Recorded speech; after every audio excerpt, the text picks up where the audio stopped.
얘들이 254쪽입니다. 254쪽. 지금 오늘 하면 노예 정치는 다 끝나요. 그러니까 우리가 되게 중요하게 지금 생각하고 있었던 노회, 장로교포 노회에 대해서 우리가 오랫동안 지금 공부를 했고, 이제 우리가 남아있는 것이 아마 오늘 요 화가 끝나면 이제 그 예배모범, 그리고 신앙고백서, 요리문답, 요 내용이 어떻게 총회에서 이루어졌는가, 그 내용들 3화 정도가 남아 있습니다. 그래서 제가 올해 안에 다 끝내려고 했는데 올해 안에 못 끝낼 것 같기도 하고, 그래도 뭐 얼마 남지 않은 겁니다. 그래서 이렇게 이제 하도록 하겠습니다. 우리가 지금 에라스투스파와 그 이야기를 계속 이제 하고 있습니다. 그 노예 안에 있었던 일이죠. 그래서 보면 이제 총회는 우리가 알다시피 무슨 파가 있었습니까? 우선은 장로파가 있었습니다. 그리고 또 누가 있었습니까? 또 뭐 있었죠? 우리가 그 노예가 있어야 되냐 없어야 되냐 그 문제가 이 독립파와의 문제였습니다. 그죠?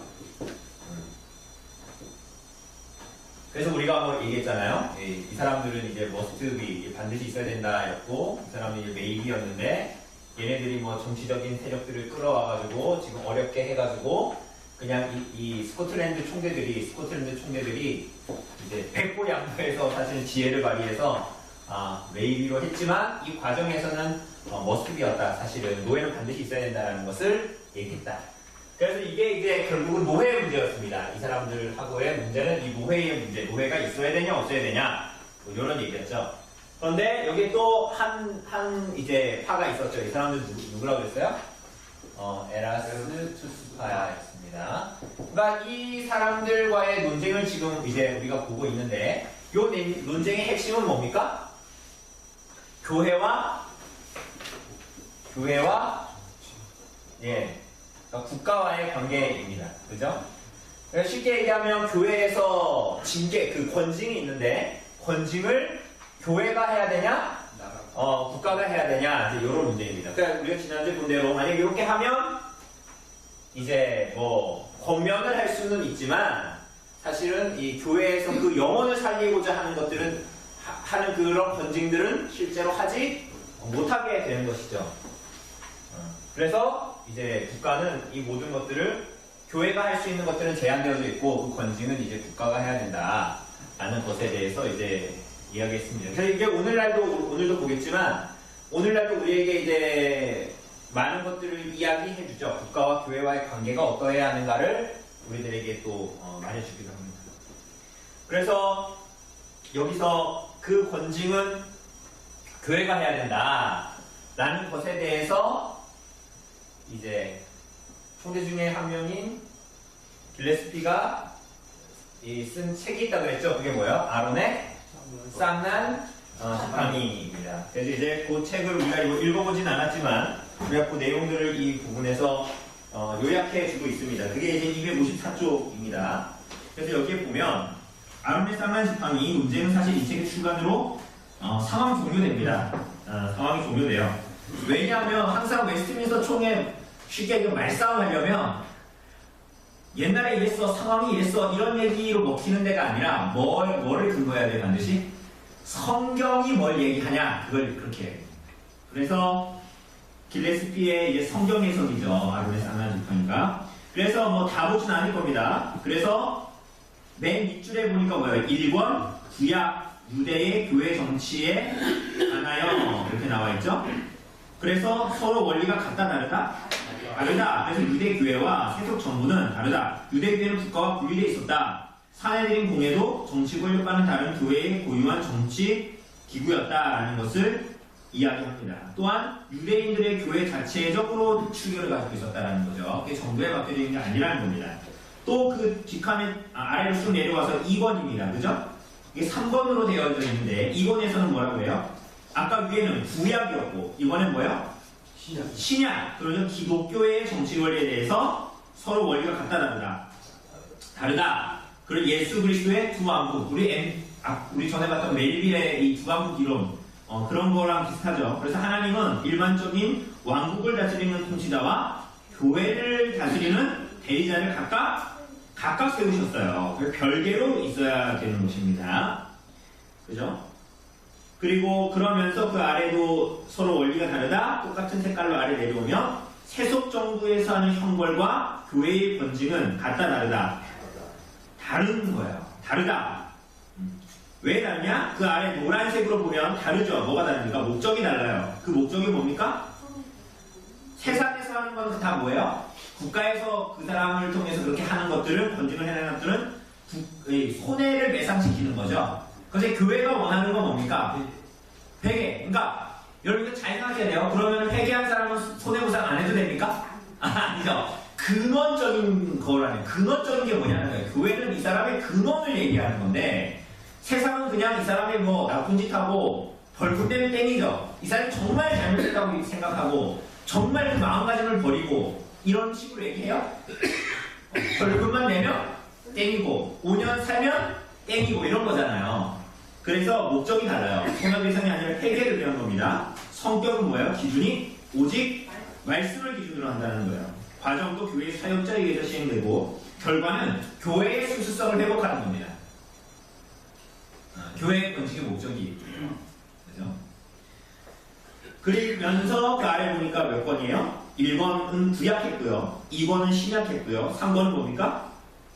출교와 수찬정지에 관하여입니다. 그래서 성경에 보면 이방인과 세리와 같이 여기라 그렇게 얘기하잖아요. 교회가 찾아가도 그 사람이 안 들으면 이방인과 세리와 같이 여기라라고 말씀하시죠. 이것은 신인적인 교제에서 추방하라는 뜻이 기단이다? 아니다. 만약에 이 말씀이 너희의 사회에서 이 사람을 쫓아내라라는 거였으면 정부가 번징을 행하는 게 맞죠. 그죠? 그렇게 물리적인 처벌을 나타나는 거잖아요. 근데 예수님의 이 말씀은 시민적인 교제에서 추방하라는 게 언별에서 법적으로 쫓아내라는 게 아니라 뭐예요? 종교적, 교회적 교제를 제한하라. 즉 세속 권력으로 교회 교제를 개선할 수 있다 없다? 없다라는 것을 얘기하는 겁니다. 여러분 그래서 이방인과 세리와 같이 여기라고 그러잖아요. 그래서 이 사람을 출교시키죠. 권징의 최고점이 출교라고 그랬잖아요. 근데 물론 뭐 이견은 있어요. 이견은 있는데 출교 당했으면 그 사람이 그 교회당에 예배드리러 와도 됩니까? 안 됩니까? 전에도 얘기했죠. 심정적으로는 못 오잖아요. 그러니까 얘가 출교까지 당했는데 뭐 웬만해서는 가지를 못하죠. 그죠? 사람들 보는 분도 있고 막 그러잖아요. 그죠? 그리고 티모시 출교되는 상황이었으면 교회의 직분자 되고도 여러 가지가 있을 텐데 어쨌거나 여기 물리적으로는 사실은 갈 수는 있어요. 그런데 이방인과 세리와 같이 여기라는 것은 성도의 교제권 안에 들어오지 못하게 되는 거죠. 그러니까 성도들과의 교제가 안 되는 거더라고요. 밥 먹었어요? 뭐 이런 얘기 할 수 있겠죠. 그런데 이제 그 사람이 회개하지 않으면 그 성도의 교제가 사실은 이루어지지도 않고 그리고 성도들도 그 사람을 좀 거리를 두는 거죠. 왜 거리를 둬요? 뭐 맛 좀 봐라. 이런 거요. 그 사람이 죄에서 7회가 이야기한 그 죄에서 이 사람이 돌이키고 회개하기를 원하는 거예요. 그게 하나님께서 두신 질서 안에 그 사람이 회복되어서 참 교회의 교제권 안으로 회복되기를 원하기 때문에 그렇게 하는 겁니다. 자, 그래서 그 옆에 보니까 맨 위에 아론의 쌍난 지팡이 작게 원래 이렇게 생겼다고 나오지만 너무 작아서 안 보이죠? 뭐라고 써져 있는지는. 저자는 조지 길레스피, 목적은 교회를 국가의 통제 아래 두고자 하는 에라투스주의에 반대하여 교회 스스로 자신을 다스리는 장로교의 정치를 옹호하는 책입니다. 세 권으로 이루어졌죠? 우리가 아까 본 대로 1권은 유대의 교회 정치, 2권은 기독교의 교회 정치, 3권은 출교와 수찬 정치에 관하여 뭐 이렇게 이제 나와있죠? 잘못 나왔네요. 수찬 정치인데 수찬 정치라고 나왔죠? 네. 이런 건 공부세 빨리 알려줘야 되겠네요. 다음에 고치라고. 자 255쪽입니다. 네, 우리 손집사님 좀 읽어주실래요? 네, 255쪽 그 그림 아래 우선 정말 절대적으로 절대적으로 에라스토스파의 주장이 잘못되기는 했을까요? 에라스토스파가 생각하는 통치는 결국엔 세상적인 방식으로, 즉 합리성과 상식으로 교회를 다스리는 자는 겁니다. 네, 합리성과 상식으로 교회를 다스리자. 이거 되게 좋은 말 같죠? 오늘날 사람들이 교회를 보는 방식이 이와 같죠? 예, 그렇네요. 시대적 배경이 이런 것도 그러했습니다. 과학적 지식이 발전하고 르네상스를 거쳐 합리주의와 계명주의가 발현하던 시절입니다. 인간의 이성이 부각되며 그걸로 세상이 좋아지고 교회도 좀 업그레이드를 해보자는 정서가 사회 전반에 모락모락 피어나고 있었던 것입니다. 변호사, 법률가 등의 인테리어와 자본가들의 의회를 통해서 국가적 이상을 추구하면서 동시에 종교개혁도 추진하던 시절 얼마나 멋집니까? 예, 이성이 꼽히던 시절이라는 거예요. 예전에는 전통 안에서 그냥 시키는 대로 하고 요런 세계관이었는데 이 르네상스와 이런 것들을 거치면서 계몽주의, 이성이 막 이제 위에 올라가고 이런 시절이거든요. 그러니까 이게 근데 이제 어떤 면에 이래요. 예전에는 그냥 태어나서 또 우리 문화가 언별리가 문화가 원래 우리나라가 원래 기독교 국가고 그래가지고 난 당연히 태어나면 교회 가서 세례받고 당연히 교회 가고 그게 맞아. 이런 정치 안에 이런 전통 안에 있었단 말이에요. 마치 우리가 한국에 태어나서 1년에 한 번 제사 지내고 그리고 돌아가신 날에 제사로 모이고 막 이런 게 너무 익숙한 것처럼 그런 전통 안에 있었단 말이에요, 이 사람들이. 그런데 이 계몽주의가 도래하면서 어떤 면에서는 가톨릭에서 나오게 됐지만 어떤 면에서는 이렇게 표현할 수 있을지 모르겠지만 위험한 자유들이 막 주어지게 된 거예요. 오히려 이성을 위해 둠으로 말미암아 오히려 그 종교개혁의 어떤 개신교 안으로 들어가지 않는, 그리고 거기 성경이 말하는 것에 대해서 억압받지 않으려는 그런 내용들이 나온 거예요. 그죠? 그 내용들을 좀 보여주세요. 네. 하지만 문제는 교회는 상식이 아니라 성경으로 다스려야 한다는 변치 않는 사실이지요. 에라스토스파는 그 점을 간과했습니다. 네, 그러니까 이 교회의 어떤 그 모든 것들은 성경에 의해서 통치되고 다스려지고 이 판단되어야 되는데 그렇지 않았다는 거예요. 성경대로 다스리려면 성경을 연구하는 목사가 말씀으로 원리를 제공하고 그에 따라 장로들이 참여하는 당회, 처리회가 성도들을 지혜롭게 치리하는 것이 옳았습니다. 그리고 거기에는 국가 권력이나 기타 세력이 영향을 주어서는 안 되었고요. 길레스피는 아론의 쌍난 지팡이에서 국가 정치와 교회 정치는 서로 성격이 다르다고 설명했습니다. 사람을 구지를 때 일반 법정이 원하는 것은 손해배상 또는 죄값을 확실히 치르는 처벌입니다. 하지만 교회는 다릅니다. 교회는 그 사람의 마음에 있는 죄악을 고치기를 원합니다. 목적이 그 사람을 살리는 데 있어요. 그래서 때리거나 감옥에 가는 게 전부가 아니라는 겁니다. 교회가 권징을 세속 법정에 맡길 수 없는 이유가 바로 이것입니다. 관원이 교회에서 권징의 권한을 거쳐서는 안 되는 이유가 바로 이것입니다. 기독교인 관원이 꼭 필요한 것은 아닌 이유도 바로 이것입니다. 길레스피의 이런 설명으로 총회는 어려운 에라스토스파 논쟁에 해답을 찾을 수가 없었습니다. 네, 찾을 수가 있었습니다. 그래서 길레스피의 이 책으로 말미암아 그런 일들이 벌어졌습니다. 네, 이어서 우리 김집사님 한번 읽어주실래요? 에라투스파의 견해를 평가해 봅시다. 이들의 꿈과 포부는 대단하지만 그 꿈의 실현은 불가능한 것입니다. 말씀에 대한 이해와 훈련 없이 국가 공직자가 교회를 다스린다는 것은 있을 수 없는 일입니다. 권징이라는 것은 더구나 딱 보면 죄인이 아닌지 알 수 있는 규칙과는 달리 인간에 대한 이해가 필요한 일입니다. 율법적으로 딱 잘라서 너 죄인이야 무슨 벌을 며칠간 받아야 해 이렇게 하는 게 아니라 말씀으로 그 사람의 영혼을 치유해야 하는 목양의 문제인 것입니다. 그래서 스코틀랜드 총대들과 잉글랜드 장로파는 권징이 교회의 고유한 역할이라고 보았던 것입니다. 네, 그러니까 이게 권징이 영적인 문제라는 거예요. 영혼에 대한 문제들이고 영적인 문제고 교회의 거룩성을 지키는 문제들이라는 거죠. 그죠? 뭐 했다고 벌금 내고 이런 식으로 되어지는 것이 아니라는 거예요. 세상에서는 그렇게 할 수 있지만 그렇습니다. 이어서 읽어주세요. 게다가 에라투스파의 주장대로 국가가 교회를 장악하면 어떤 일이 벌어질까요? 교회의 순수성은 끝나는 겁니다. 왜냐고요? 간단합니다. 우리가 성경을 통해 죄라고 보는 것들이 어느 순간 더 이상 죄가 아니게 되거나 더 나아가 오히려 선한 것으로 권장될 수도 있습니다.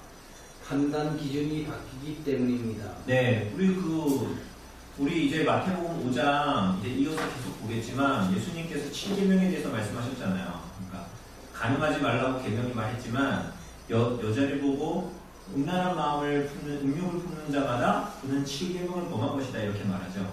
근데 세상에서 그렇게 합니까? 세상에서 이렇게 가다가 치마 짧은 여자에게 눈이 가서 눈이 봤다 그러면 경찰이 교통순경이 갑자기 그 사람을 왜 봐? 이러면서 잡아가지고 갑니까? 그런 게 아니잖아요. 그러니까 세상은 그 사람의 물리적이고 육체적인 무언가 위해를 가하지 않으면 거기에 대해서는 그 사람의 벌이 없다라고 판단하죠. 그런데 성경은 그렇게 얘기합니까?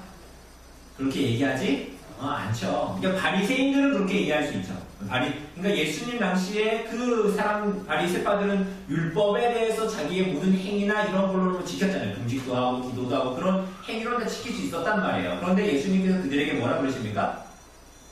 지난주에 제가 얘기한 것처럼 그들에게 패칠한 무덤이라고 말씀하시고 독사의 자식들아 이렇게 말씀하시죠. 그들은 그렇게 그것이 마치 비교하자면 이와 같은 거예요. 교회가 무엇을 다스리는 거냐? 종교 행위를 한다고 해서 그 사람이 정말 구원받은 백성이고 하나님 말씀에 순종하며 살아가는 거냐? 그게 교회냐? 성경은 그게 아니라고 얘기한다는 거예요.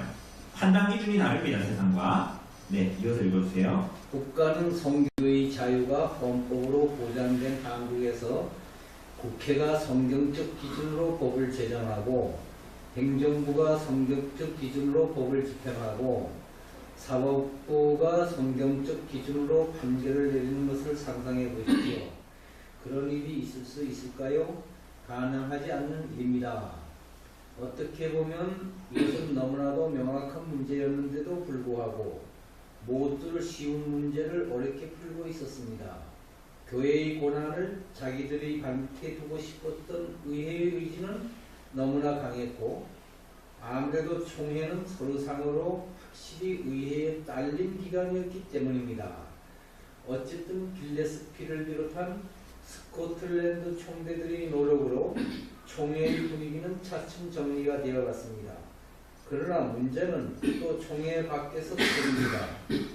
이제 웨스트민스터 총회의 전체 기간 중 가장 큰 위기가 닥쳐옵니다. 네, 가장 큰 위기가 이제 닥쳐옵니다. 그러니까 이 문제는 에라투스파의 이 문제들은 결국 웨스트민스터 총회를 열게 해준 게 결국은 잉글랜드 의회이기 때문에 그 의회의 권한을 강화시키고자 했던 그러한 내용으로 우리가 이제 볼 수가 있죠.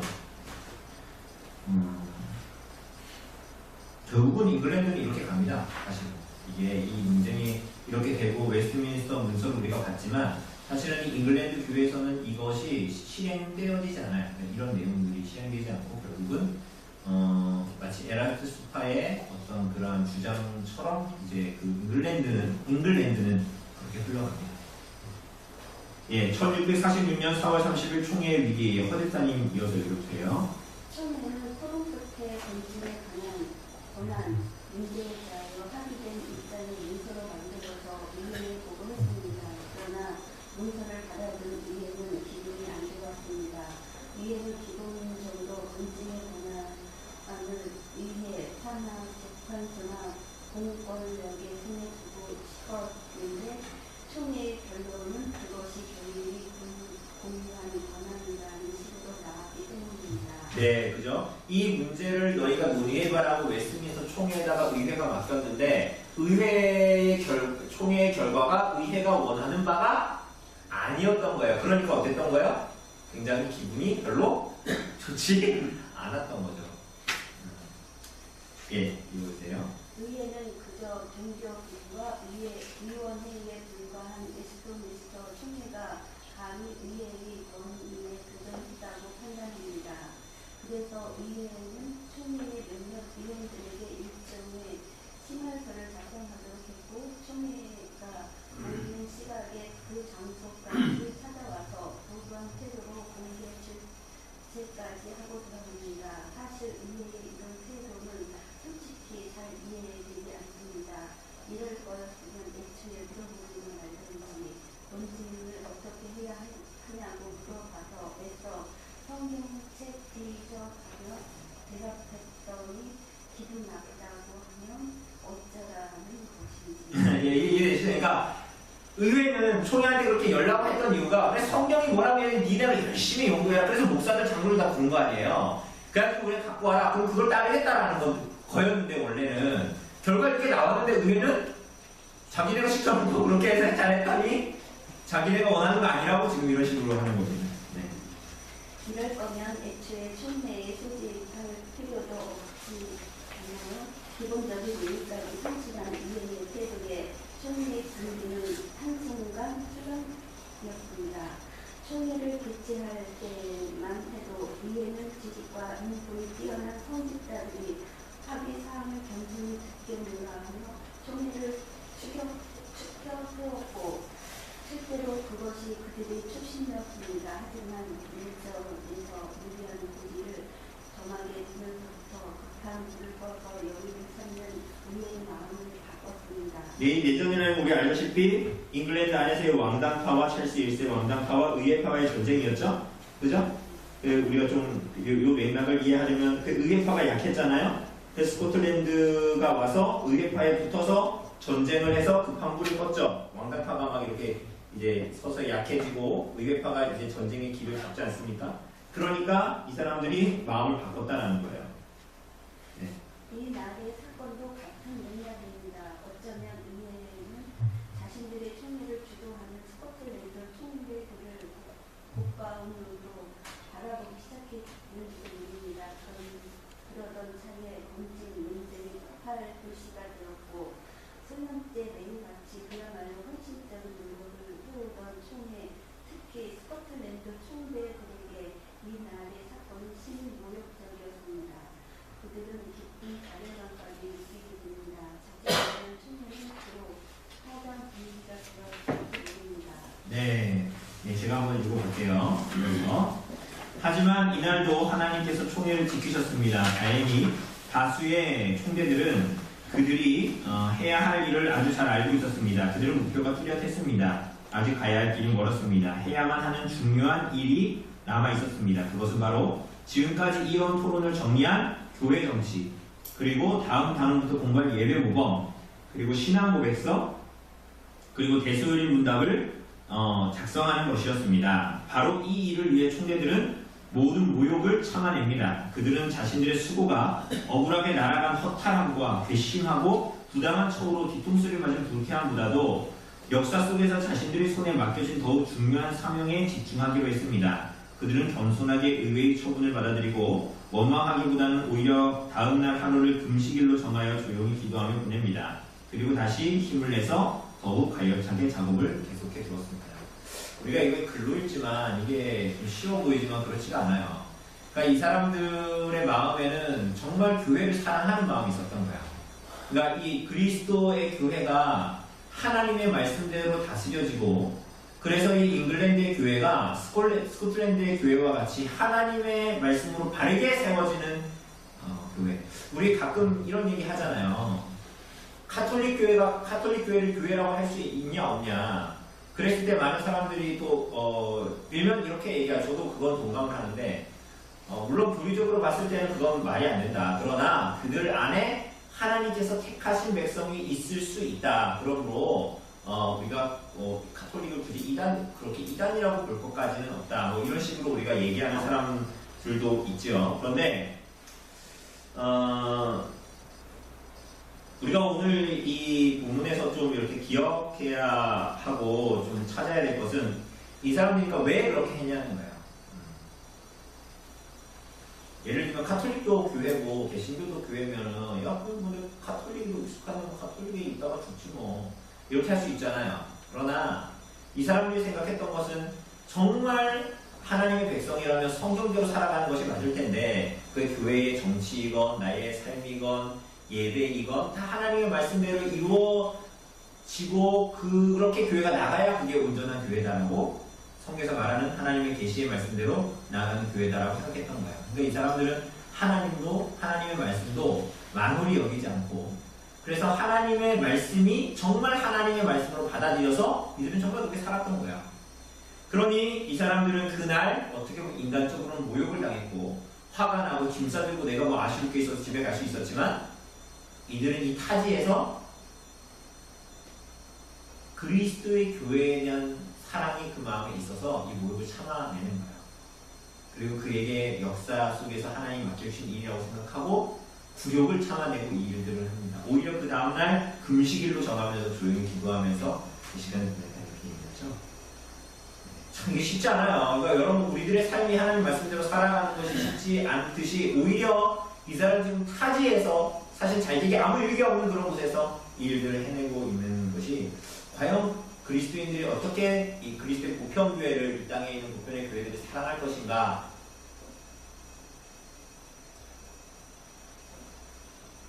의미 있는 그런 고민이 이제 있어야 될 것 같습니다.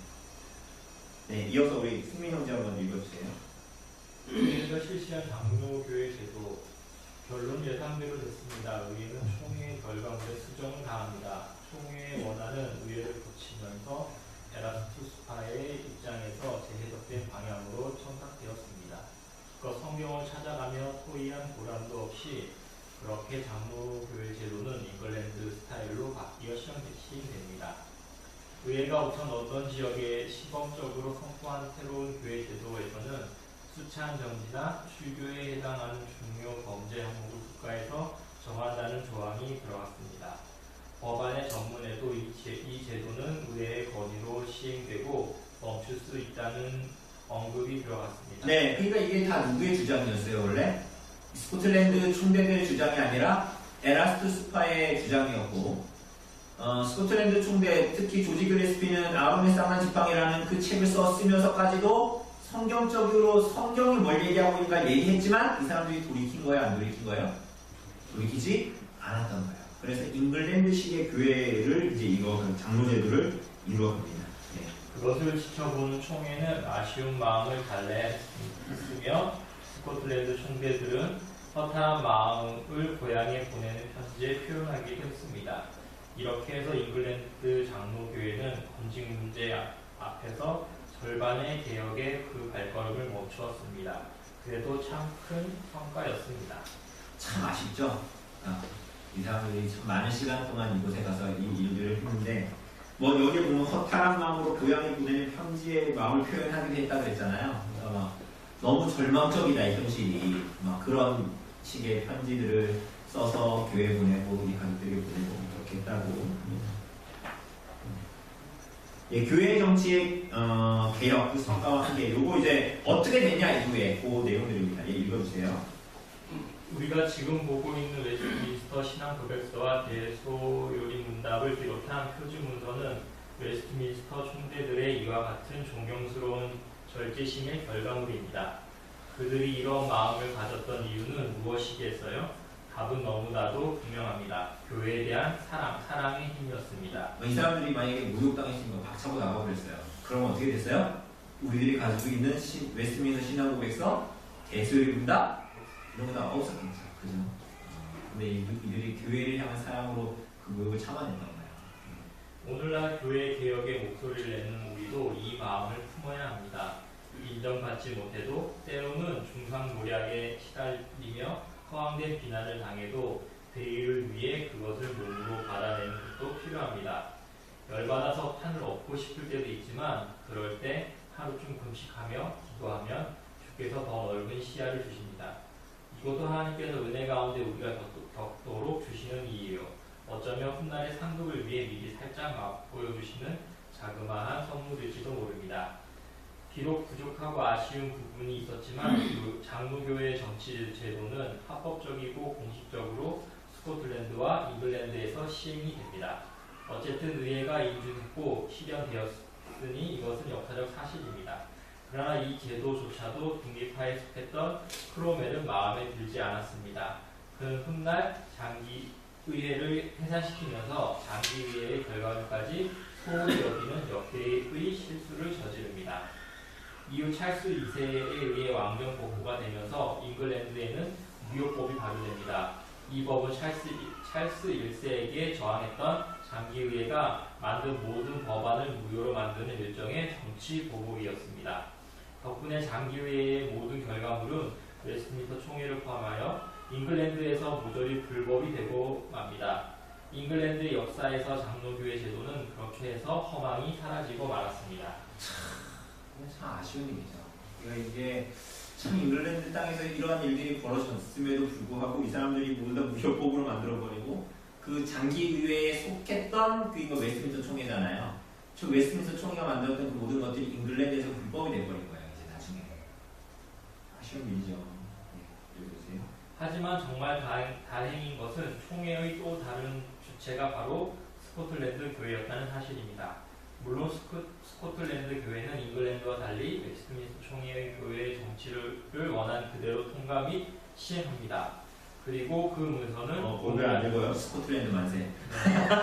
이걸 그대로 갖고 가서 원안을 갖고 가서 메이비가 아니라 머스비를 갖고 가고 그 모든 것들을 그대로 그 에라스투스파의 그것들을 시행하지 않고 조지 그레스비가 얘기했던 그것들 그대로 가지고 가서 이 스코틀랜드 교회에 그대로 가져가서 왜냐하면 두 나라가 언약을 맺었잖아요. 이 모든 것들로 하나의 통일된 교회를 만들겠다고. 근데 잉글랜드는 그 언약을 지켰어요? 버렸어요?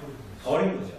신실하지 않게. 근데 스코틀랜드는 그렇게 하지 않고 그래서 그대로 했습니다. 네. 그리고 그 문서는 오늘날에도 남아 있습니다. 구글이라는 회사가 모조리 스캔을 써두어 간단한 인터넷 검색만으로 우리 손에 넣을 수 있거든요. 네. 그렇습니다. 네. 구글 링크입니다. 인터넷 온라인에 들어가면 볼 수 있다는 거예요. 그러니까. 예, 두 페이지 넘겨서 우리 중간에는 요거는 이제 집에 가서 혹시 궁금하신 분은 서문을 한번 읽어보시고요. 뒤에 262쪽. 이 시대에 되살아나는 에라스투스주의를 주의하자. 262쪽입니다. 이 시대에, 오늘날 이 시대에 살아나는 에라스투스주의를 주의하라는 거예요. 손질사님 한번 읽어주세요. 에라스투스파 논쟁이 오늘 우리에게 무슨 의미가 있을까요? 요즘은 국가에서 교회를 딱히 간섭하지 않잖아요. 이렇게 생각할 수도 있습니다. 그래서 우리와 먼 이야기, 이미 지나간 이야기라고 생각할지도 모르겠습니다. 하지만 이 문제는 여전히 가까이 있습니다. 확실한 것은 세속 국가의 질서와 교회의 질서는 서로 다르며 또한 둘 다 소중하다는 겁니다. 그런데 교회는 여전히 국가의 틀 안에 있고 성도들은 시민 사회와 더불어 살아갑니다. 거기에는 반드시 충돌이 발생합니다. 세상 법은 변해가지만 하나님의 법은 영원토록 변함이 없기 때문입니다. 예를 들어 볼까요? 미션 19의 헌법이 보장하는 종교의 자유를 침해한다고 하여 제약을 받거나 주일 성수를 위해 주일에 시행하는 각종 국가 고시에 응시하지 못하고 갈등했던 일 등이 과거의 대표적인 사례였습니다. 네, 미션스쿨이 뭐냐면 왜 기독교 미션스쿨 그러면 거기에 들어가면 왜 관동대학교가 이제 카톨릭이 됐지만 예전에는 이제 기독교 학교였잖아요. 그래서 그 학교에 가면 무조건 믿는 사람이고 안 믿는 사람이고 그 학교에 들어가면 일주일에 한 차례씩 하는 채플이라고 그러죠. 예배에 무조건 참석해야 되죠. 그죠? 근데 그게 헌법이 보장하는, 우리나라 헌법이 보장하는 종교의 자유를 침해한다. 그리고 이제 주일 성수를 위해서 주일에 시행하는 각종 국가고시에 응하지 못하고 갈등했던 일. 왜? 주일날에 일하면 안 되니까 주일날에 공부하면 안 되는데 주일날에 그러한 이제 시험을 봐야 된다. 그래서 이제 그거를 다른 날로 옮기면 안 되냐? 왜 꼭 일요일날 그것들 하냐고 이런 얘기들, 그죠? 뭐 갈등했던 일이 과거에 대표적인 사례였습니다. 네. 시민사회의 편의를 위한 일은 국가가 당연히 취할 조치입니다. 그것을 나쁘다 말할 수는 없습니다. 문제는 신자들이 그런 상황에서 어떻게 행동하는 것이 좋을지 다들 원리를 몰라서 몰랐었다는 것입니다. 최근에 더 복잡해졌습니다. 차별금지법의 일부 항목이 교회법과 충돌한 가능성 때문에 논란을 있습니다. 종교나 성적 취향의 차이로 차별을 받았으면 안 된다는 규정은 시민사회에서 당연히 필요하지만 교회에서 동성애를 죄로 규정하는 문제와 충돌하면서 엉뚱한 불똥이 튀고 있습니다. 동성애를 죄로 지적하고 동성애자들을 교회 직분자 후보에서 배제하는 등의 조치는 시민사회 입장에서 볼 때 차별금지법을 어기는 것이 됩니다. 요거 이해되시죠? 성경은 동성애를 죄라고 합니다. 그죠? 그런데 동성애자를 교회의 직분자로 세울 수 있습니까? 없잖아요. 그죠? 그러니 그 직분자를 배제하는 일들은 교회에서 그렇게 한단 말이에요. 그런데 그게 일반 사회에서, 여기는 시민사회라고 나와있죠. 일반 사회에서 봤을 때는 그거는 차별금지법이라는 법을 어기는 거예요. 이해되시죠? 예, 국가는 그렇게 얘기하는데 이 사람들 생각하기를 국가에 속한 교회가 국가의 헌법대로 하지 않는다 이렇게 생각하는 거예요. 네, 읽어주세요. 극단적 예로 목사가 설교 시간에 동성애를 죄라고 부정하면 그 설교를 듣는 자리에 있던 동성애자가 모욕죄 혹은 명예훼손죄로 목사를 고발하는 환경이 경우에 따라 마련될 수도 있습니다. 이런 문제를 어떻게 풀어야 할까요? 여러분 이렇게 보면 세상법이 위입니까? 성경이 위입니까? 그렇죠. 이렇게 되면 세상의 법이 교회 위에 있는 거예요. 교회의 성경의 가르침 위에 있는 게 되는 거예요. 어떻게 해야 될까요? 예, 이어서 한번 읽어주세요. 목회자 세금 문제도 마찬가지입니다. 교회법에 따르면 목사는 교회의 직분자이며 교회를 말씀으로 섬기는 봉사자입니다. 목사의 소득은 그 섬김에 감사하는 뜻에서 교회가 드리는 선물이자 그 직분에 전념하도록 배려하는 일종의 후원금입니다. 근데 이 내용도 성도들이 어떤 성도들은 우리 교회 성도들은 저랑 많이 교회를 하고 했으면서 이해를 하지만 많은 성도들은 이 부분에 대해서 이해를 못해요. 직분론에 대한 이해가 없으니까 목사한테 복급 준다고 생각해요. 주일에 설교 한 달에 설교 4편 하고 뭐 수요기도회 이런 데 하면 뭐 해봤자 뭐 한 10편의 설교 이렇게 하는데 그 사람 일을 그러면 설교 한 편 하는데 아무리 길어도 30-40분인데 그거 해가지고 만약에 뭐 월급을 막 200명만 주면 너무 그 사람 많이 받아가는 거 아니야? 이런 식으로 생각을 하는 거예요. 이해되시죠? 제 말이 무슨 얘기인지. 그죠? 근데 그게 맞다 아니다. 그러니까 이건 그런 게 교회 성도로서 교회를 다니는데 교회론을 모르는 거예요. 직분을 이해를 하지 못하는 거야. 만약 그런 식으로 치면 교회에 있는 장로들, 오늘 우리 집사님들 요리하셨잖아요. 요리하셨으면 어떻게 되는 거예요, 교회가? 요리하셨으니까 요리 몇 시간 해가지고 어떻게 했으니까 돈 줘야 되는 거예요. 그러니까 장로도 뭘 하면 신방하고 이러면 시간 따져가지고 돈 줘야 되는 거예요. 그렇게 하는 겁니까?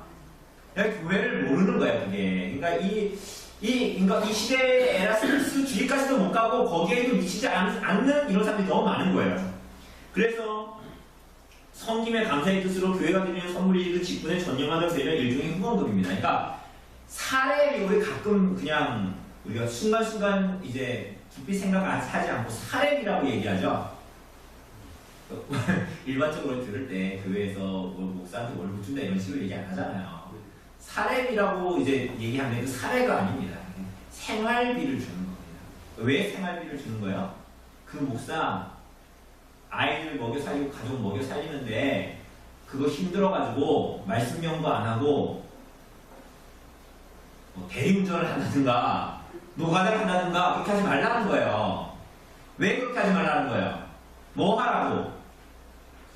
말씀 연구하라고 그런가요? 교회를 위하여서 자기 자신의 영달과 개발을 위해서 하는 것이 아니라 교회를 섬기는 직분이기 때문에 말씀으로 섬기는 직분이기 때문에 교회 성도들이 섬겨주는 거예요. 그 사람을. 그죠? 예, 읽어주세요. 따라서 이것을 근로소득으로 볼 수 없다는 것이 전통적인 교회법입니다. 각종 근로소득, 즉 급여가 아니라는 것입니다. 만약 목사가 교회 일을 직업으로 삼는 근로자라면 장로와 집사도 마찬가지로 파트타임 급여를 받는 근로자로 봐야 할 것입니다. 네네, 여기도 이렇게 나타나네요. 그죠? 그러니까 이것들을 우리가 잘, 이런 직분에 대한 이해들을 우리가 잘 가지고 있어야 되는 거예요. 가지고 있어야 되는 거고. 그러니까 어떤 교회들은 보면 너무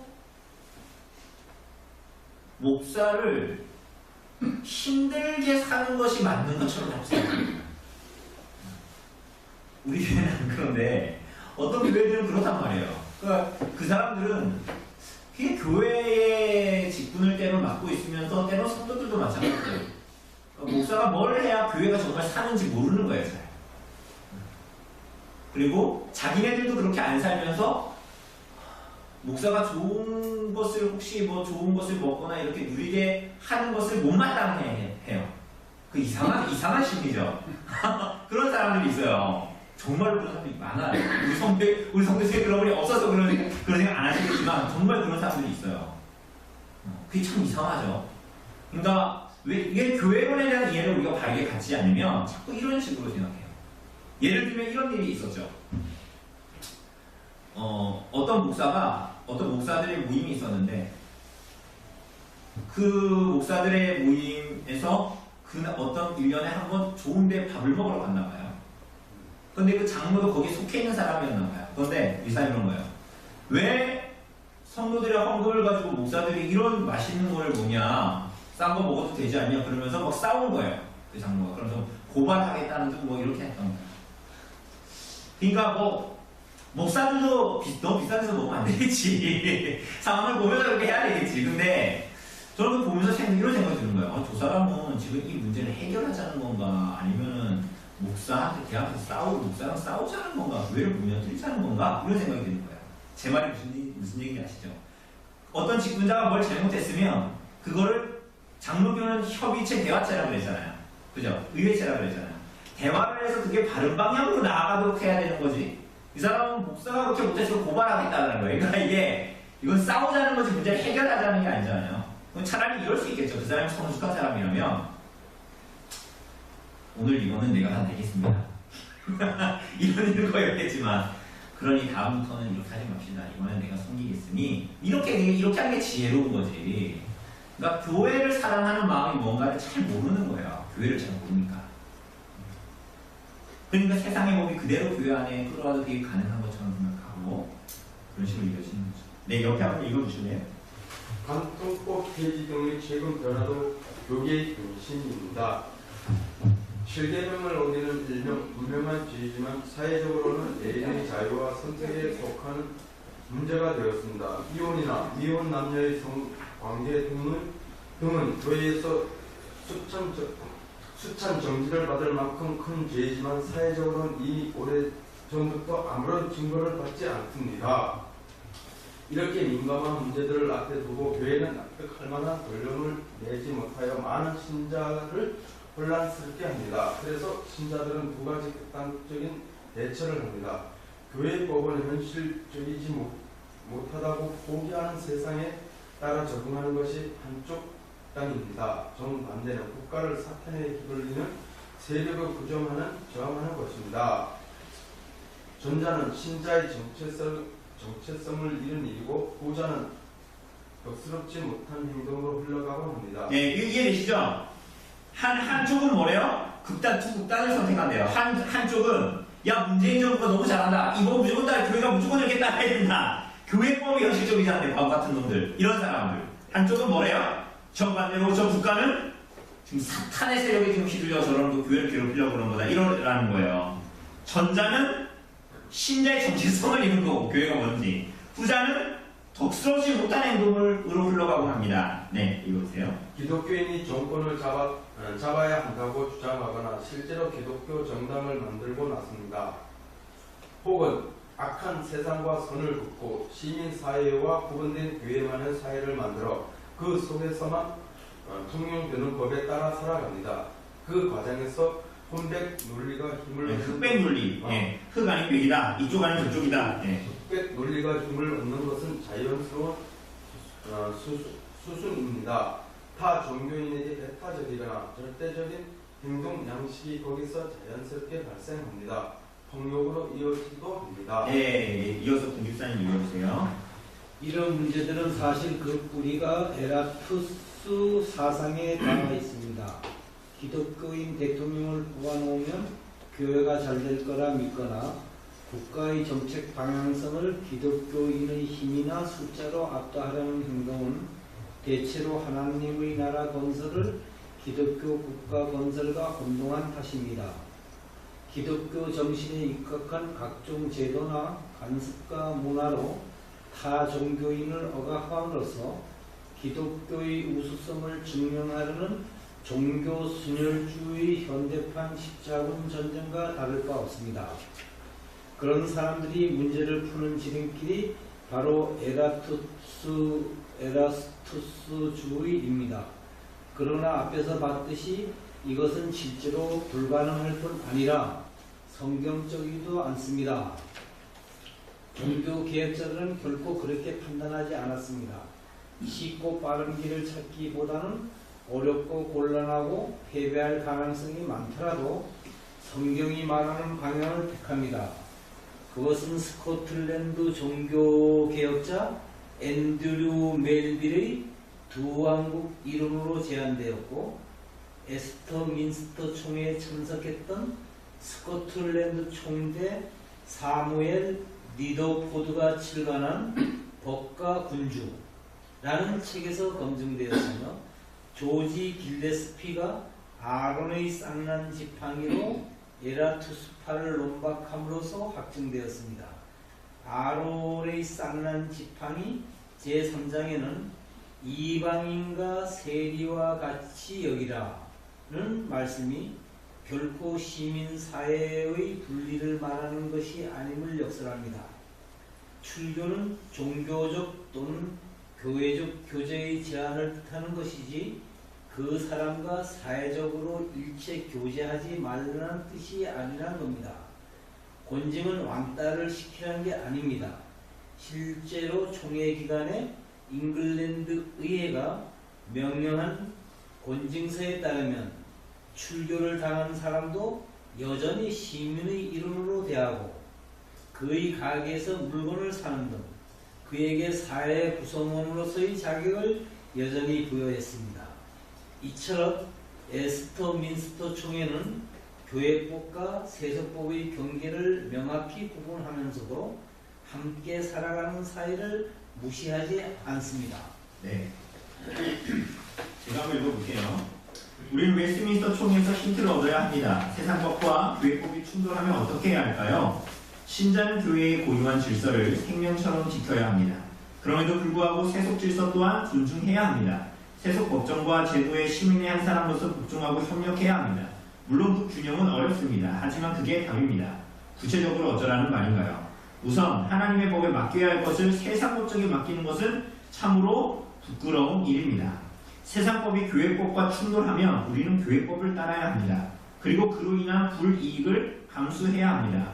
벌금을 부과받으면 벌금을 내야 합니다. 악한 정부가 들어서면 신자는 고통을 받아야 합니다. 그러나 거기서 머무는 것이 아닙니다. 동시에 하나님의 법에 따른 권면을 세속 정부를 향해 건네야 합니다. 그럼 이게 무슨 말인지 아시겠죠? 세상법과 교회법이 충돌해요. 그죠? 성경의 말씀과 아까 얘기했던 차별금지법이나 충돌해. 그럼 어떻게 해야 된다고요? 그렇게 합시다. 그죠? 그렇게 합시다. 그렇게 해서 받는 불이익을 당해야 되는 거예요. 그게 무서워서 교회 성경의 말씀을 내려놓는다. 그때부터는 이제 교회는 망하기 시작합니다.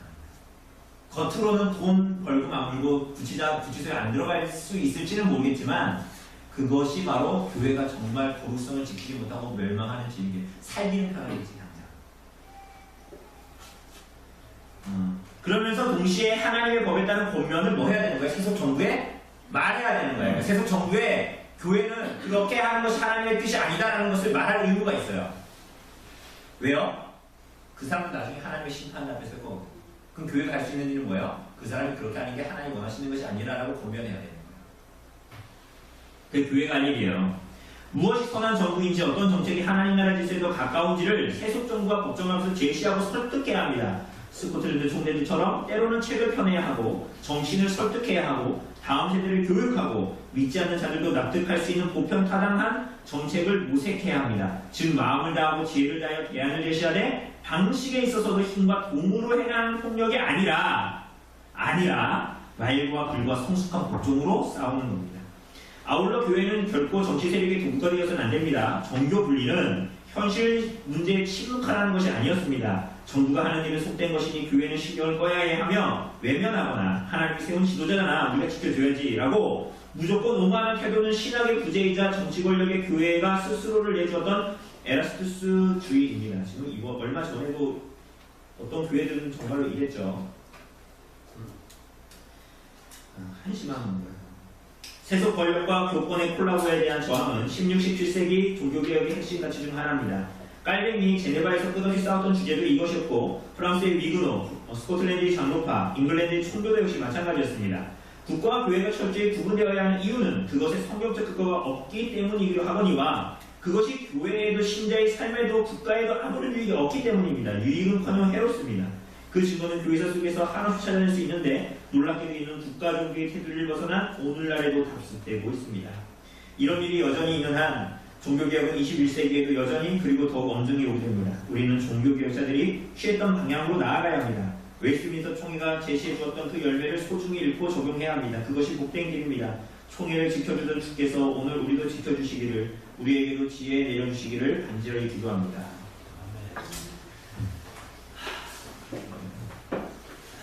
오늘의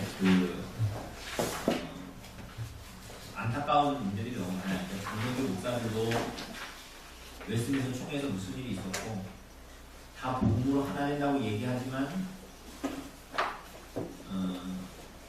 성경에서 무엇을 얘기하고 또 교회 정치가 무엇을 얘기하고 있는가에 대한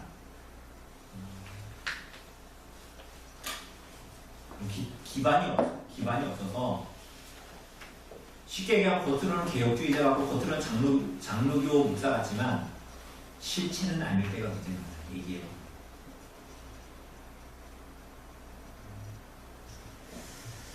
참 안타까운 일이죠. 그래서 집사님들 생각하실 때마다 교회 기도하실 때마다 우리 한국의 장로 교회를 위해서 그리고 장로교회에 속한 목사들을 위해서 집사님들 꼭 잊지 말고 기도해 주시고 우리가 보면서 알잖아요. 장로교회 직분자는 어떠해야 되고 원래 장로교는 어떻게 해야 되고 근데 그렇지 못한 현실을 우리가 보잖아요.